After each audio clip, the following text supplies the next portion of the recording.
De todos los seres humanos que han vivido, dudo que haya habido un ser humano que haya engendrado un respeto más universal por su integridad que Jesús de Nazaret.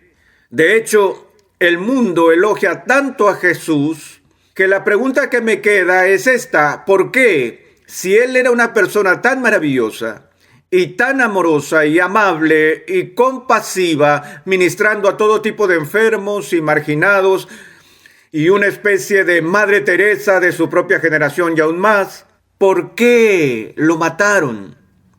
Hoy, en Renovando tu Mente, la santidad de Cristo.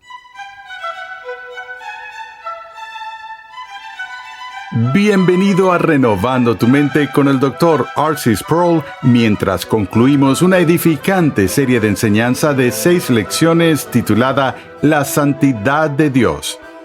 En esta serie el Dr. Sproul explora bien de cerca el carácter de Dios, llevándonos a nuevas percepciones sobre el pecado, la justicia y la gracia. El atributo de la santidad no se limita a Dios Padre, sino que también se ve en el Espíritu Santo y en el Señor Jesucristo. En el ministerio terrenal de nuestro Señor podemos ver más gráficamente su santidad y la reacción de la humanidad ante esa santidad. Acompáñame al salón de clases a escuchar una vez más al Dr. R.C. Sproul mientras concluye nuestro estudio de la santidad de Dios, examinando cómo tanto los que seguían a Jesús como los que se le oponían reaccionaron con temor ante su santidad.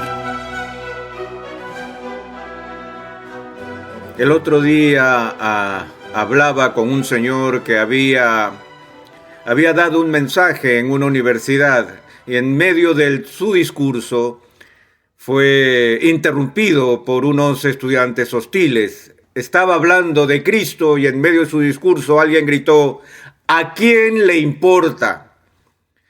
Y cuando me lo explicaba dijo: la audiencia era hostil. Y parece que cada vez más hay una creciente hostilidad en nuestra nación hacia la fe cristiana y un creciente sentido de beligerancia de parte de las fuerzas anticristianas y de las pro-cristianas, una lucha que se ha dado por mucho tiempo. En algunas ocasiones pienso que los incrédulos en este país están muy preocupados de que los cristianos militantes traten de forzar adhesiones religiosas a través de las leyes en los no creyentes, y ellos tienen miedo con justa razón. Les recuerdo a mis hermanos y hermanas que la primera enmienda de la Constitución de los Estados Unidos protege tanto al no cristiano como protege al cristiano. Y tenemos que ser muy cuidadosos con eso.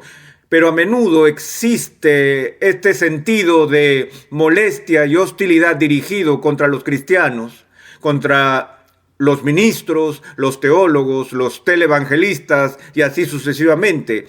Pero en medio de todo eso, lo que encuentro muy rara vez es que alguien públicamente critique la integridad de Jesús. Pienso, por ejemplo, en un comentario que George Bernard Shaw hizo una vez, donde él estaba criticando a Jesús. Él no era cristiano, y Shaw se refirió de Jesús cuando criticó su comportamiento. Él dijo: hubo momentos en que Jesús no se comportó como un cristiano. Y pensé que había algo de ironía en eso, que cuando George Bernard Shaw quiso criticar a Jesús, no pudo encontrar una norma moral más alta con la cual criticar que el estándar de Cristo mismo. Y como dije, cuando encuentro focos de verdadera hostilidad dirigida contra mí, contra la iglesia, contra la historia de la influencia cristiana, al parecer hay un tipo de restricción acerca de Jesús. De todos los seres humanos que han vivido, dudo que haya habido un ser humano que haya engendrado un respeto más universal por su integridad que Jesús de Nazaret. De hecho, el mundo elogia tanto a Jesús que la pregunta que me queda es esta: ¿por qué, si él era una persona tan maravillosa y tan amorosa y amable y compasiva, ministrando a todo tipo de enfermos y marginados, y una especie de Madre Teresa de su propia generación y aún más. ¿Por qué lo mataron? No solo fue ejecutado, sino que las masas clamaron por su sangre. ¿Qué había en Jesús de Nazaret que inflamó las pasiones de la gente, ya fuera a su favor o en contra suya? Me gustaría leer un pasaje del Evangelio de Marcos que creo que empieza a responder esta pregunta en particular. El 4º capítulo del Evangelio de Marcos, comenzando en el verso 35, leemos esto. Aquel día, cuando llegó la noche, les dijo a sus discípulos: pasemos al otro lado. Y despidiendo a la multitud, le tomaron como estaba en la barca. Y había también con él otras barcas, pero se levantó una gran tempestad de viento y echaba las olas en la barca de tal manera que ya se anegaba. Y él estaba en la popa durmiendo sobre un cabezal. Ustedes tienen la idea, esto pasa en el mar de Galilea, que es un lugar con un fenómeno topográfico anómalo en Palestina, a causa de un túnel de viento que existe entre el desierto de Transjordania y el mar Mediterráneo. Así que lo que sucede en esta situación geográfica es que hay una especie de túnel de viento que está dirigido al mar de Galilea. Y tormentas de una proporción violenta pueden aparecer sin previo aviso en ese lago. De hecho, yo estaba ya hace unos años atrás y tomé un crucero de excursión por el mar de Galilea, y aún hoy, con el equipo náutico más moderno, los marineros nos decían que todavía vivían con miedo mortal de estas tormentas raras que ocurren aún hoy allí. Pues aquí están los discípulos que eran pescadores experimentados. Ellos habían navegado en ese lago 1000 veces, y una de estas tempestades violentas estalla en medio de la noche. Y las olas son de proporciones gigantescas, el viento está soplando y en cada segundo el barco está en peligro inminente de voltearse y matar a los pescadores. Y mientras tanto, Jesús está durmiendo. Ahora, la razón por la cual este episodio en la Escritura es tan importante para nuestra consideración, señores y señores, es esta: que aquí encontramos a los discípulos de Jesús aterrorizados debido a un encuentro con las fuerzas destructivas de la naturaleza. Sus vidas están en peligro a causa de la tempestad que se levanta en el mar. Y la Biblia dice que ellos estaban asustados. ¿Y qué hace la gente asustada en medio de una crisis? De inmediato van a su líder, y ellos fueron a la parte trasera del barco y sacudieron a Jesús para despertarlo y le dijeron: Maestro, haz algo o perecemos. ¿Y qué hizo él? Miró alrededor, evaluó la situación y luego el Señor Dios encarnado, el creador del cielo y de la tierra, emitió una orden verbal, no a los hombres, sino a las fuerzas impersonales de la naturaleza. Se dirigió al mar y al viento y ordenó en voz alta: ¡Calla!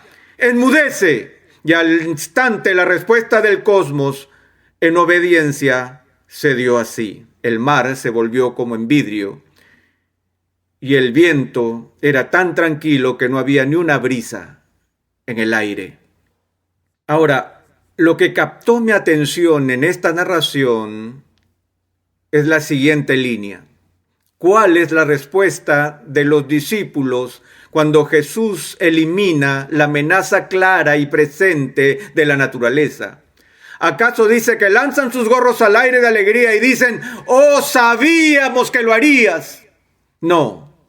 El texto nos dice que en ese momento ellos se llenaron de mucho pánico. Es decir, que en vez de que sus miedos se calmaron y se apaciguaron, sus miedos ahora se intensificaron. Y ahora los discípulos están temblando y hacen esta pregunta: ¿qué clase de hombre es este, que aún el viento y el mar le obedecen? ¿Se acuerdan que en una sesión anterior hablé sobre la xenofobia? El estar apartados de Dios, esa diferencia de Dios que nos amenaza y nos asusta. Los discípulos dicen, espera un minuto, acabamos de ser testigos hoy de una visualización de un tipo de humanidad que nos es completamente desconocido. Cada vez que ustedes conocen a una nueva persona, el cerebro tantea todo un catálogo de respuestas. Si esa persona sonríe, eso dice una cosa. Si una persona frunce el ceño, eso dice otra cosa. Si son personas altas, tenemos todas esas categorías y catálogos que utilizamos desde nuestra experiencia como seres humanos. Y aprendemos cómo estar con otras personas a través de nuestra experiencia. Hace unos años había un movimiento en este país en pro de una terapia en la cual se suponía que todo el mundo tenía que sacarse la ropa literalmente, que todo estaba visible y revelar los secretos más profundos de su corazón. Y se premiaba esa apertura de mente, ¿cierto? ¿Lo recuerdan? Y todo el mundo dijo, yo quiero ser vulnerable. Y ese movimiento duró muy poco, ya que la gente quedó brutalmente herida cuando se abrían demasiado. Eso me recuerda a la historia de 3 ministros que llegaron a los camerinos después de jugar golf y tuvieron una sesión espontánea de confesión de pecados. Y uno de ellos dijo, ¿saben que mi conciencia realmente me molesta? Estoy tratando de ser un pastor y de ser íntegro, pero he tenido esta debilidad con la que he luchado toda mi vida y es una debilidad por la bebida. Él dijo, bebo mucho a escondidas y no he sido capaz de tener la victoria. Los otros 2 dijeron, ay hombre, es eso, bueno, vamos a orar por ti. Y el segundo dijo, bueno, tengo que confesar que tengo una lucha también, me tienta la lujuria todo el tiempo. Y he sido capaz de controlar mi comportamiento, pero mis pensamientos no siempre han sido puros y yo simplemente no sé cómo conseguir la victoria en esta situación. Amigos, ¿van a orar por mí? Y ellos respondieron, sí. Y el tercero no dijo nada. Y los otros le dijeron, ¿y tú no tienes alguna tentación? Él dijo, sí. Y ellos dijeron, bueno, ¿cuál es? Él dijo, soy un chismoso compulsivo y no puedo esperar a salir de acá.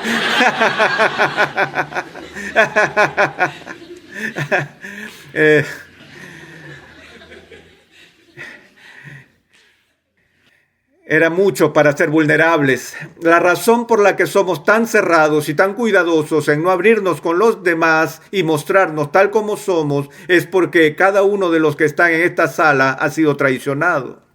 Usted derramó su corazón y su alma delante de alguien, ya sea alguien pisoteó toda su alma. Eso le pasa 2 o 3 veces a cada persona y aprendemos a ponernos una coraza encima, ¿cierto? Y no queremos ser vulnerables, ser abiertos, por lo que usamos este mecanismo de cómputo para catalogar y analizar con cuidado a cada ser humano. Esta persona es confiable, esa persona no lo es. Bueno, los discípulos vieron a Jesús y sus computadoras se volvieron locas y dijeron, espera un minuto, no tenemos una categoría para este hombre. Nunca hemos visto a alguien que sea tan otro, tan diferente, tan independiente, tan apartado de lo normal que puede ordenar al mar y el mar le obedece. En otras palabras, señores y señores, lo que espantó a los discípulos es que repentinamente se dieron cuenta de que estaban en presencia del Santo y su miedo se incrementó. Esta no es la única vez que ese tipo de cosas sucede en el Nuevo Testamento. En otra ocasión, la misma gente con el mismo mar, leemos que los discípulos estuvieron pescando toda la noche. Y al volver, sus redes estaban vacías. Y Jesús se acerca a ellos, ustedes conocen la historia, y le dice a Pedro, ¿cómo te fue? Y él le dijo, fue una noche pésima, no hay peces. Y Jesús le dice, bueno Pedro, ¿por qué no tomas las redes y las echas al otro lado de la barca? Ahora recuerden que el perfil de personalidad de Pedro que muestra la Biblia es uno que lo describe como alguien impetuoso. ¿Se imaginan lo que Pedro pensó cuando Jesús le dijo que lanzara la red al otro lado? Puedo oírlo. Al menos en su mente dijo: mira, Jesús, eres un teólogo fantástico, un maestro religioso por excelencia, pero dame algo de crédito, por favor. Soy un pescador profesional. He tirado la red por todos lados del barco durante toda la noche. ¿Vas a tratar de decirme ahora cómo pescar? Pero tú eres el maestro, soy el discípulo. Vamos a tomarlo con humor, amigos. Tiren la red por la borda. Y ustedes saben lo que pasó. Cada pez en el mar de Galilea saltó sobre esa red. Tuvieron que traer otro barco al lado y ahora son dos a punto de hundirse porque están tan llenos de peces. Ahora, ¿qué hace Pedro? Recuerden que Pedro es judío. Él es un hombre de negocios. Él no pesca por diversión, él pesca con fines de lucro. Yo sé lo que haría si fuera Pedro. Habría buscado en mi túnica un contrato y hubiera dicho: bien, Jesús, este es el trato. Somos socios, nos vamos 50-50, todo lo que quiero es 5 minutos al mes. Tú solo vienes aquí un sábado al mes y me dices dónde pongo las redes y eso sería todo. Es el 50% de las ganancias, eso es lo que haría yo. Pero eso no es lo que Pedro hizo. ¿Pueden creer lo que Pedro le dijo a Jesús? Pedro miró a Jesús y le dijo esto. Es asombroso. Él le dijo: apártate de mí, que soy un hombre pecador. Pedro dijo: Jesús, por favor, vete. No puedo soportarlo. ¿Ven lo que pasa cuando aquel que es santo irrumpe en nuestro medio? Inmediatamente nos incomodamos. Somos conscientes, muy conscientes de nuestra falta de santidad y queremos que esa persona se aleje de nosotros lo más que pueda. Hace unos años se realizó un torneo de golf en Carolina del Norte y el vencedor del campeonato de la PGA había salido el año anterior como el ganador al premio al golfista del año. Y debido a que él se encontraba allá, iba a recibir ese premio en el torneo de este año en Carolina del Norte, puesto que también era el campeón del actual torneo. Parte del reconocimiento fue iba a jugar su primera ronda de práctica con Billy Graham, con el presidente de los Estados Unidos y con Jack Nicklaus. Estaban el golfista del año, Nicklaus, Billy Graham y el presidente de los Estados Unidos. Ese era un cuarteto muy pesado. Así que salieron al campo y jugaron una ronda como práctica y cuando terminaron, un amigo mío que estaba allí fue hacia donde estaba el golfista y le dijo: ¿qué tal fue jugar con Billy Graham, con Jack y el presidente de los Estados Unidos? Y este golfista estaba furioso. Le respondió con ira y le dijo: lo odié. Él dijo: no necesito tener a Billy Graham pegado a la oreja hablándome de religión durante 18 hoyos de golf. Y muerto de rabia salió disparado, se acercó al lugar de práctica de tiros, tomó su palo más grande y empezó a golpear bola tras bola con furia a ver si conseguía liberar toda la rabia que traía encima. Mi amigo fue hacia él, se sentó muy tranquilo y lo observó hasta que el balde de bola se acabó. Y vino y le dijo: Billy realmente te lanzó la artillería pesada, ¿eh? Y el golfista dijo: No. En realidad Billy no dijo ni una palabra sobre religión. Yo solo tuve un pésimo día. La Biblia dice que el impío huye cuando nadie lo persigue. Lutero dijo que esa es la experiencia del no creyente, temblar ante el susurro de una hoja. Aquí estaba un hombre que pasó tiempo con Billy Graham, quien es uno de los seres humanos más llenos de gracia que haya visto. Y Billy Graham no tuvo que decir una palabra sobre el cristianismo para que esta persona se sintiera incómoda. Cuando estoy jugando golf en el campo y voy a interactuar con un grupo nuevo de personas, hago todo lo que esté a mi alcance para evitar la famosa pregunta: ¿a qué te dedicas? Ya que todo lo que tengo que hacer para acabar con la diversión de las personas en ese momento es decir: soy un ministro. Así que trato de evadir la pregunta diciendo: bueno, soy un escritor. ¿Y qué escribes? Muchas cosas. O digo: estoy en el negocio de los seguros, ustedes saben. o cosas así. No porque me da vergüenza de ser lo que soy, sino porque no quiero arruinarle su día, ya que tan pronto les diga que soy un ministro, entonces empiezan a retirarse y dan todas esas disculpas por su lenguaje. Las personas se sienten incómodas. Imagínense a alguien que esté incómodo enfrente de mí. Eso es ridículo, pero las personas se sienten incómodos en nuestra presencia, no porque seamos santos, sino porque representamos al que sí lo es. Y es interesante ver que la mayoría de enemigos vehementes que Jesús tenía en su vida eran los fariseos, aquellos hombres que estaban dedicados a la rectitud. Ellos eran los santurrones. Y la gente que estaba más cómoda con Jesús eran los pecadores marginados. Eso era porque no tenían ilusiones sobre su propia rectitud. Pero aquellos que se enorgullecían de su pureza moral, cuando Jesús vino, los expuso, mostró su impiedad. Porque cuando llega la luz, las tinieblas no pueden estar en su presencia. Cuando Pedro le dijo a Jesús, por favor vete, Jesús no se fue. Para el gozo eterno de Pedro, Jesús no hizo caso a esta invitación. En vez de eso le dijo, Pedro, ven acá. Tú ven a mí. ¿Estás agobiado? ¿Estás cargado? Yo te voy a dar paz. Ven, señoras y señores, el secreto peor guardado en todo el mundo está bien escondido, pero es algo terrible que sigue oculto. Se trata de la invitación a venir a la presencia de un Dios santo.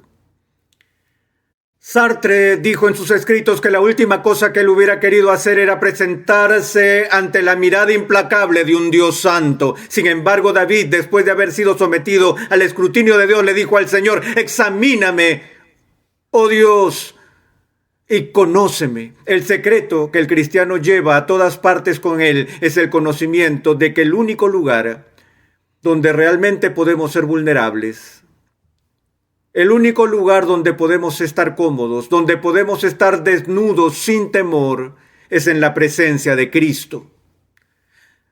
Tenemos que llegar a entender que a pesar de que tenemos incorporada esa antipatía y ese miedo hacia lo santo, y aunque reconocemos que no somos santos en Cristo, señoras y señores, somos bien recibidos.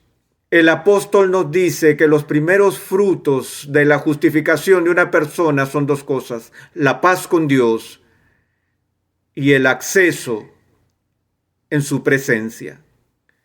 Estoy seguro que hay gente en esta habitación ahora mismo y otros que verán la grabación de esta serie que no tienen paz con Dios, que todavía están diciendo como Pedro, por favor, vete Jesús, tú me haces sentir incómodo. Y yo le digo a usted, le suplico que si ha estado escuchando esta serie sobre el carácter de Dios, considere un par de cosas. Uno, que no hay escape posible, jamás, de la santidad de Dios.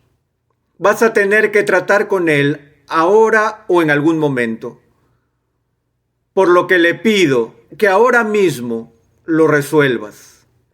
Entiendas que hay una justicia que Dios ha provisto para usted en Cristo y que no es la suya misma. Es una justicia ajena, es una justicia externa a usted. Es la justicia de Cristo que se ofrece libremente para usted si es que se somete al señorío de Cristo. Todo lo que Él tiene y todo lo que Él ha hecho llega a ser suyo. Y las peores tormentas de la ira divina que se puede imaginar son silenciadas para siempre. Y Dios declara la paz. Y usted experimenta la experiencia de Isaías cuando oyó la palabra de Dios que dice, he aquí, tu maldad ha sido quitada. Ser cristiano es ser perdonado. La esencia de la fe cristiana es la gracia. La esencia de la ética cristiana no es arrogancia, sino gratitud. Y perdónenos si usted no es creyente y nos hemos presentado ante usted como santurrones, porque le garantizo que no hay cristiano en esta sala que sea justo por sí mismo. Pero soluciónelo, ahora y para siempre.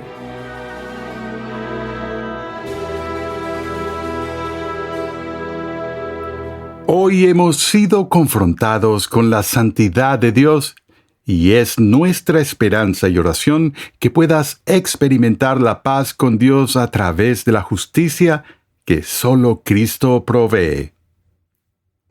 Gracias por sintonizar Renovando tu Mente con el Dr. R.C. Sproul. Recuerda visitar nuestra página web renovandotumente.org, donde podrás solicitar gratuitamente la guía de estudio de esta serie. Renovando tu Mente es una producción de los Ministerios Ligonier, la confraternidad de enseñanza fundada por el Dr. R.C. Sproul. Nuestra misión, pasión y propósito es ayudar a las personas a crecer en su conocimiento de Dios y su santidad. Te invitamos a escuchar nuestro siguiente episodio y a unirte a nuestra gran comunidad virtual en las redes sociales.